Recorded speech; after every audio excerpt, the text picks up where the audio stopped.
সরকারের পক্ষ থেকে জুলাই সনদের একটা খসড়া সবগুলো রাজনৈতিক দলকে দেওয়ার কথা বলা হয়েছে। আর ঘোষণাপত্রের বিষয়টা আগেই আলোচনা হয়েছে, সেটাও একটা প্রক্রিয়াধীন আছে।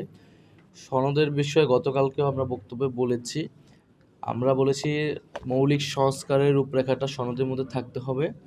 তো এর মধ্যে ম্যাক্সিমাম বিষয়ই ঐক্যমত হয়েছে এবং সেটার জন্য আমরা সকল রাজনৈতিক দল এবং ঐক্যমত কমিশনকে ধন্যবাদ জ্ঞাপনও করেছি যে সবাই যার যার অবস্থান থেকে সরে এসে জাতীয় স্বার্থে ঐক্যমত পোষণ করেছেন।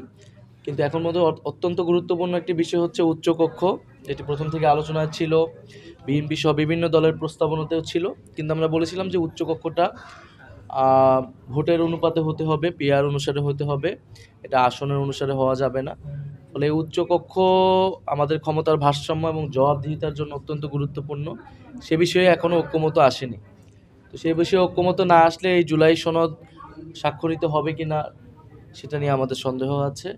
আমাদের জায়গা থেকে আমরা বলেছি যে এই বিষয়ে ঐক্যমত আসার পরে আমরা জুলাই সনদের বিষয়টা বিবেচনা করব। তবে আমরা চাই যে 5ই আগস্টের মধ্যেই জুলাই সনদটা তৈরি হয়ে যাক এবং এটা সর্বদলীয় ঐক্যমতের মাধ্যমে এটা ঘোষিত হোক। দ্বিতীয়ত নেত্রকোনায় যেটা বলেছেন যে সেখানে প্রতিবাদ জানানোর যে কারো অধিকার রয়েছে, আবার আমাদেরও অধিকার রয়েছে যে কোনো বিষয়ে যে কারো বিষয়ে যৌক্তিকভাবে কথা বলা। তো আমরা সে জায়গায় আমাদের দলের একজন নেতা তার মন্তব্যটা ব্যক্ত করেছেন, তাদের যদি সে বিষয়ে বক্তব্য থাকে, প্রতিবাদ থাকে, তারা তাদেরটা ব্যক্ত করবেন, সেটাতে আমি কোনো সমস্যা দেখতেছি না। আর কি বিষয় ছিল? বর্তমান উপদেষ্টা মণ্ডলীতে অনেকে আছেন যারা অযোগ্য মনে করা হয়।